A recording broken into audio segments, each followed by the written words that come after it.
नेतृत्व किया। 1.5 महीने तक वो व्यक्ति अपने जीवन की अंतिम लड़ाई दिल्ली के एक बड़े अस्पताल में लड़ रहा था।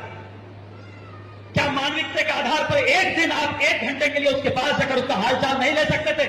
इसमें जनता में रोष है, जनता नाराज है उनसे कि कुणाल षडंगी कैसे इतना बड़ा बात बोल सकते हैं। इतने बड़े आंदोलनकारी नेता हैं चंपई सोरेन जी, जो 24 घंटा 365 दिन सिर्फ और सिर्फ अपने। आप देख रहे हैं सौभाग्य भारत, नए भारत की खोज। और इतना ही अगर आदिवासियों से मोहब्बत है, आदिवासियों के प्रति सम्मान है, तो जिस व्यक्ति ने आपको राजनीतिक पहचान दी, जिस व्यक्ति ने झारखंड के आंदोलन का नेतृत्व किया, 1.5 महीने तक वो व्यक्ति अपने जीवन की अंतिम लड़ाई दिल्ली के एक बड़े अस्पताल में लड़ रहा था। क्या मानविकता के आधार पर एक दिन आप 1 घंटे के लिए उसके पास जाकर उसका हालचाल नहीं ले सकते थे? कौन से संसाधनों का अभाव है आपके पास कि आप एक दिन दिल्ली जाकर उस व्यक्ति से नहीं मिल पाए, विश्व गुरु शिबू सोरेन से उनका हालचाल नहीं ले पाए? ये आपका समर्पण है। राजनीतिक व्यक्तिगत लड़ाई और राजनीतिक लड़ाई हमेशा अलग होती है। आपके तो राजनीतिक मतभेद है, लेकिन कौन से ऐसे व्यक्तिगत मतभेद है? आदरणीय पूर्व मुख्यमंत्री चंपई सोरेन जी, मैं आपसे पूछना चाहूंगा आज मीडिया के साथियों के माध्यम से कि एक दिन के लिए गुरुजी का हाल लेने आप दिल्ली नहीं जा पाए, ऐसी कौन सी मजबूरी थी, ऐसी कौन सी शत्रुता थी गुरुजी के साथ? मैं तो ये बहुत हास्यास्पद चीज है कि झारखंड में खास कर कोल्हान में चंपई सोरेन जी के बारे में कोई नेता, बड़बोला नेता, वो झारखंड मुक्ति मोर्चा का प्रवक्ता ऐसी वाणी बोल सकता है, ये कभी भी कल्पना से बाहर होती है। कोई भी बड़ा नेता इस तरह का, ना हेमंत सोरेन जी ने, ना कल्पना सोरेन जी ने, या झारखंड मुक्ति मोर्चा किसी शीर्ष नेता ने आज तक इस तरह का कहा होगा जैसे प्रवक्ता उनके जो हैं बड़बोले प्रवक्ता उन्होंने कल बोला। इसमें जनता में रोष है, जनता नाराज है उनसे कि कुणाल षडंगी कैसे इतना बड़ा बात बोल सकते हैं। इतने बड़े आंदोलनकारी नेता हैं चंपई सोरेन जी, जो 24 घंटा 365 दिन सिर्फ और सिर्फ अपने जनता के बारे में सोचते हैं। अपने क्षेत्र से बाहर जाकर पूरे झारखंड की जनता का वो सेवा करते हैं।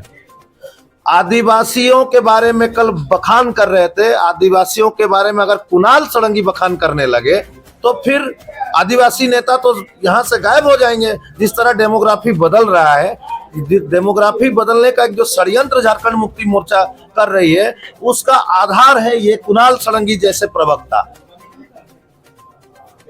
एक आप संथाल में जाइए, संथाल में है पंकज मिश्रा, और ये कुणाल षडंगी जो है ये पूर्वी सिंहभूम में इनको, कोल्हान में इनको रखा गया कि डेमोग्राफी आप बदलते जाइए, वरना इनके खुद के जो खुद का विधानसभा है उसी विधानसभा में 4000 से ज्यादा फर्जी प्रमाण पत्र एक विशेष समुदाय का बनाया जाता है।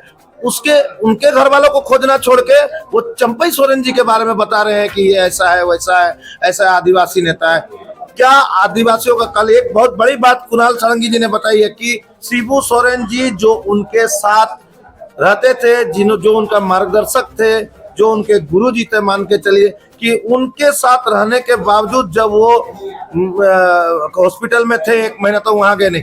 मुझे आप खाली इतना बता दीजिए, कोई जाके ये कुणाल षडंगी जी से पूछे कि आप कब गए थे और गुरु जी से कब मिले थे, या झारखंड के शीर्ष नेताओं में से किन किन लोगों को दिल्ली भेजा गया था, या अपने मन से गए थे और उनसे गुरु जी से उनका मुलाकात हुआ है। वहां सिर्फ और सिर्फ फोटो सेशन कराने के लिए जाते थे। वहां गुरुजी से कोई किसी को मिलने दिया नहीं जाता था, सिवाय कुछ विशिष्ट और जो भारत के प्रधानमंत्री और भारत के गृह मंत्री, भारत के अपने राष्ट्रपति जी के अलावा किसी को वहां मिलने नहीं दिया गया। तो क्या, क्यों नहीं मिलने दिया गया?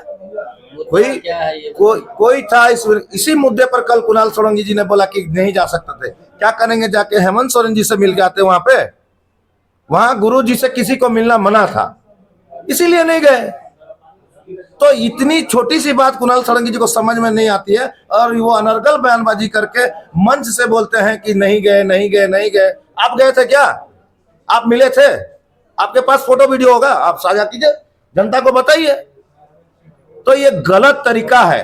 कुणाल षडंगी एक मौका परस्त नेता है, अभी तो नेता भी नहीं है, अब तो जगह बनाने का कोशिश कर रहा है। अभी उदय जी ने बताया कि जगह बनाने का कोशिश कर रहे हैं।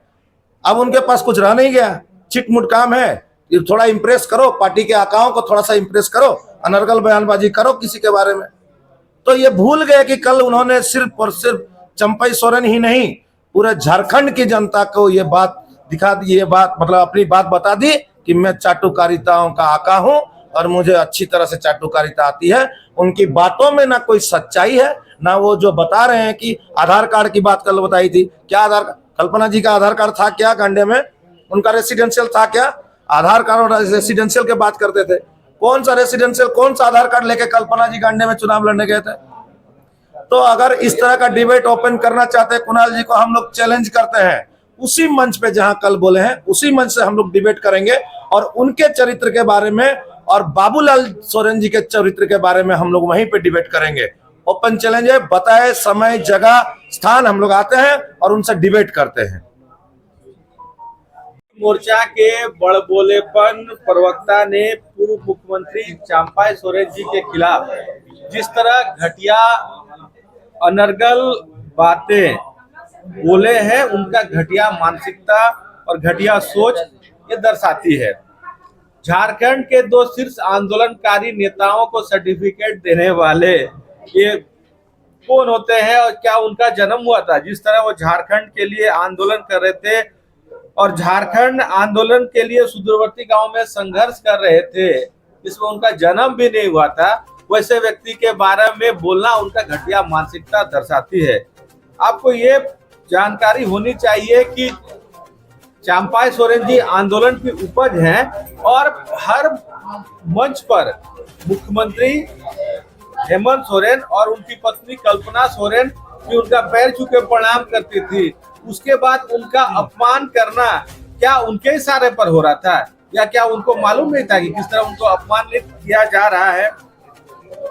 अब आप एक चीज बताइए कि आज हेमंत सोरेन जी की दूसरी बार जो सरकार बनी है उसमें सबसे बड़ा योगदान किसी का था तो चंपई सोरेन जी के 6 महीने का कार्यकाल रहा है, जिसमें फ्री में बिजली 200 यूनिट बिजली माफ कराए। आज मैया सम्मान योजना जो ये लोग बात करते हैं, मैया सम्मान योजना किनकी सोच थी?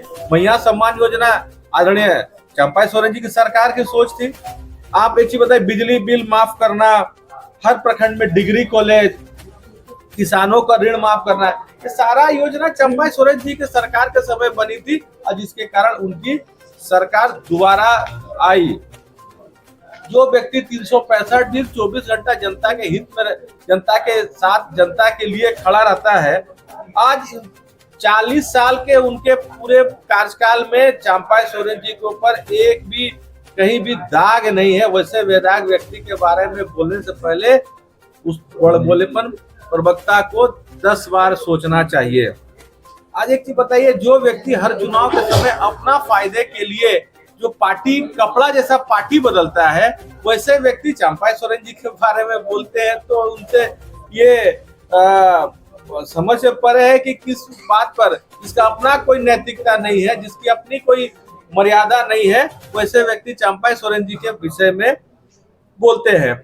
एक चीज और बोलते हैं, वोटर लिस्ट में नाम, तो थोड़ा उनको अपना कल्पना मैडम को भी पूछना चाहिए कि वो गांडे से चुनाव लड़े हैं तो क्या गांडे वोटर लिस्ट में उनका नाम है क्या? दूसरे पर उंगली उठाने से पहले एक बार अपना भी आत्मचिंतन करना चाहिए, अपने विषय में भी जानकारी रखनी चाहिए कि हमारा क्या है, हमारा जो उनका जो आका है, उनका आका वो मैडम कहाँ से चुनाव लड़ी है और कहाँ की वोटर है। एक चीज और, आज बताइए, चाहे छोटा ना आपका संथाल परगना हो चाहे कोलान हो, डेमोग्राफी बदल रही है।